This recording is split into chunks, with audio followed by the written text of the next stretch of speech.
Olá, bem-vindos de volta à aula de Sociologia. Eu sou o professor Ademir Matos e estou aqui voltando com vocês para estudar Sociologia com o tópico de desigualdades sociais da aula 15.2. Vamos comigo? Vamos fazer uma revisão aqui do que foi que nós estudamos. Quando a gente fala de desigualdade social, né, a gente vai primeiramente para o conceito, né? E qual seria ali o conceito de desigualdade social? Tudo aquilo que se refere, ou refere-se ali em linhas gerais, à privação de direitos, né? A gente passa a não ter os direitos como deveria, ou o acesso aos recursos que deveriam ser para todos, certo?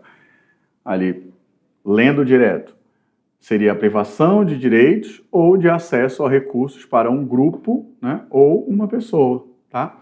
O que cria distinções entre os indivíduos, ou diferenças, né? Por quê? Essas diferenças vão acarretar diretamente na desigualdade social. Se é algo desigual, é porque a balança não está fechando, né? Alguns têm menos e outros têm mais, tá? Essa é a dica para não errar ou para não esquecer. E aí nós passamos aqui para um esquema para facilitar a revisão, que seria o processo, né, o período ou processo de colonização, a ideia de que a Europa é o centro, né, da cultura mundial, que seria o etnocentrismo, né, e especificamente aqui, sendo a Europa, a gente tem o eurocentrismo, tá? Porque aí a Europa passa a ser o centro, né? E o etnocentrismo porque tem a ver com a etnia, né? A etnia europeia passa a ser o centro. Então, falar eurocentrismo também é correto. Semeador e o ladrilhador, dois modelos de colonização, né? Então, são duas funções ali, um semeia, o outro ladrilha, tá? São modelos desse período de colonização e tem ali o coronel, né? Aquele que manda e que detém o poder sobre os outros. Processo de industrialização, né? Aqui em cima. Modelo desenvolvimentista, né? A gente passa a se desenvolver como uma sociedade industrial, tá? Depois da Europa, né? Claro, a gente estuda isso aí em geografia. Aí aqui, desenvolveu-se, acompanhando comigo nesse quadro, desenvolveu no lado econômico, mas não na qualidade de vida das pessoas. Prevalece o quê? A desigualdade social, tá? Porque investiu-se na indústria, mas não se investiu no principal, na qualidade de vida das pessoas, que seria o social, tá? Por isso que muitas vezes hoje a gente vai ter ali algumas empresas que focam, né, nas relações sociais ou nos recursos humanos, como trabalhar, quais são as suas qualidades, quais são os seus diferenciais. Você sabe trabalhar em grupo, você não sabe, você sabe falar com as pessoas, você consegue perceber essas nuances, seja do afeto, seja de não, e assim por diante. Por quê? Porque não adianta você só ter, como a gente olha ali, né? Só o desenvolvimento econômico, a empresa ter dinheiro, se ela não se desenvolve. Tem uma pesquisa, um dado de ontem, que eu recebi no e-mail, né, de notícias, que os funcionários da Meta, Facebook, não estão satisfeitos, né?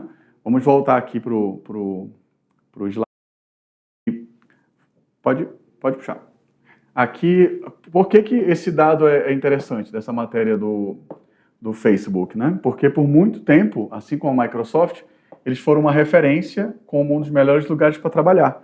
E, ultimamente, nessa última matéria, o grau de insatisfação com o trabalho lá está muito ruim. Os trabalhadores, né, não estão gostando. Então, o que vai acontecer? Se eles não buscarem melhorar esse social, eles vão migrar para outras empresas. E aí começa um problema seríssimo para eles. Tá bom? Política, aqui é outro esquema, né? A gente finalizar essa revisão. A gente tem aqui a política dos governadores, né, para cima. Nós vamos ter, vou marcar com outra cor, a política do café com leite, Minas e São Paulo. O voto do cabresto, né? A imagem que a gente viu na aula lá, né? Eu chamei a atenção que vocês vissem que o político que está para ser votado é o que está aqui, e o capataz está aqui, ó, com muito amor, né? E claro, né? Eu estou ironizando aqui.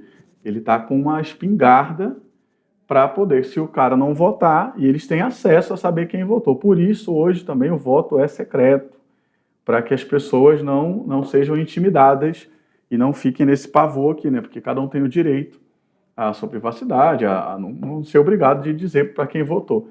E também temos a fraude eleitoral, né? Que seria aquela questão de, tanto aqui na questão do voto do Cabresto, como as pessoas, o voto fantasma, né? As pessoas que já faleceram e que acabam tendo ali o seu nome utilizado para conseguir mais votos para determinados políticos, certo? Visto isso, agora nós vamos fazer um exercício para tentar fixar aquilo que a gente revisou.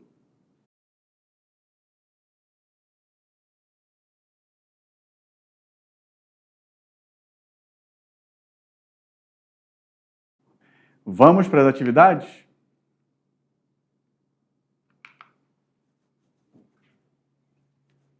Na questão 1 da UEL, né, o coronelismo, fenômeno social e político típico da República Velha, embora suas raízes se encontrem no Império, foi decorrente da alternativa A, promulgação da Constituição Republicana que institui a centralização administrativa, favorecendo nos estados as fraudes eleitorais.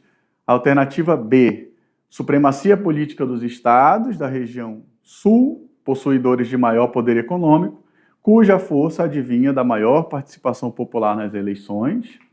Alternativa C, montagem de modernas instituições, autonomia estatal, voto universal, sobre estruturas arcaicas, baseadas na grande propriedade rural e nos interesses particulares.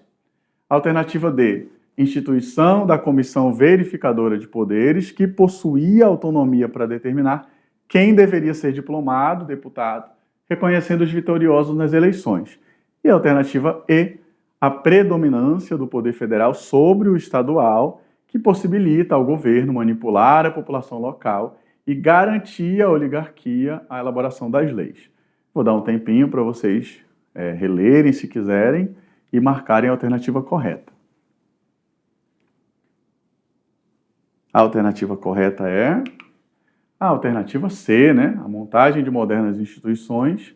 Aí tem a autonomia estadual, o voto universal, sobre as estruturas arcaicas, passadas, antigas, né?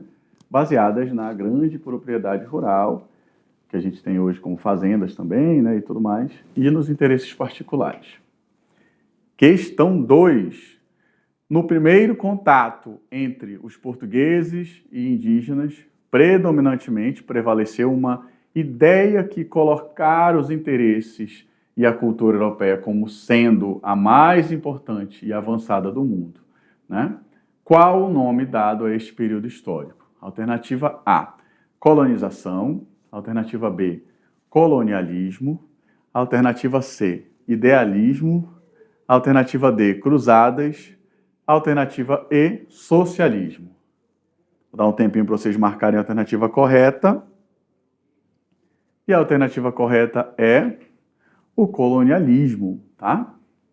Vamos então para a próxima questão.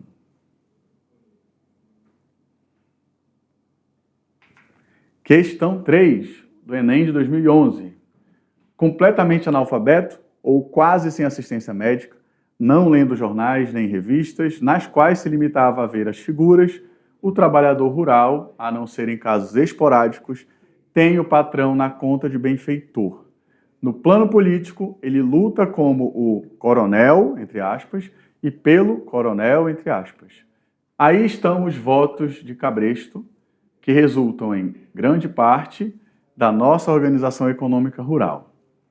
O coronelismo, fenômeno político da Primeira República, temos o período aqui, tinha como uma das suas principais características o controle do voto, o que limitava, portanto, o exercício da cidadania.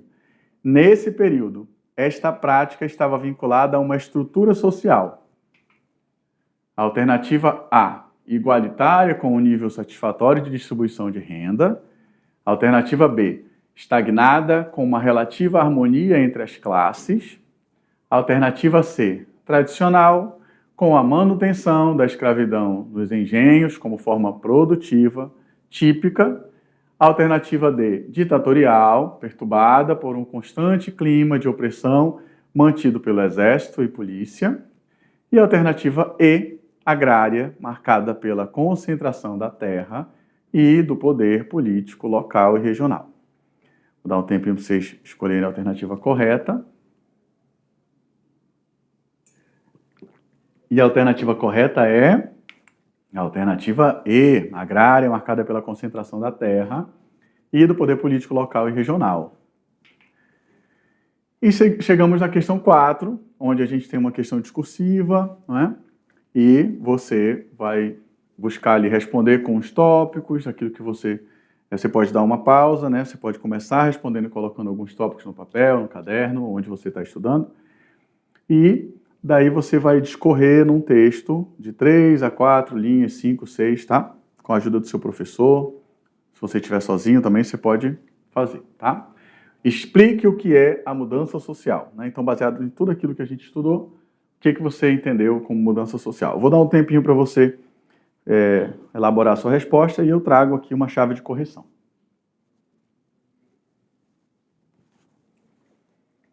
Vamos lá então, corrigir a questão 4. Então, a mudança social é a transformação da sociedade e do seu modo de organização. Decorre de hábitos e costumes que deixam de fazer ou que começam a fazer parte do cotidiano das pessoas. Mas não somente isso, né? A mudança social, ela começa aqui, ela pode começar num trabalho, com os estudos, né? Com uma formação, com alguma técnica que você desenvolve, com pesquisas, tudo. Seja do teórico, seja do mais elaborado, da prática e assim por diante. Pode ser também de algo artístico, desde que desenvolva a mudança da sociedade, que pode começar com um indivíduo ou com um grupo. Muito obrigado pela participação nessa revisão, nessa aula. Eu agradeço e vejo vocês na próxima aula. Até lá!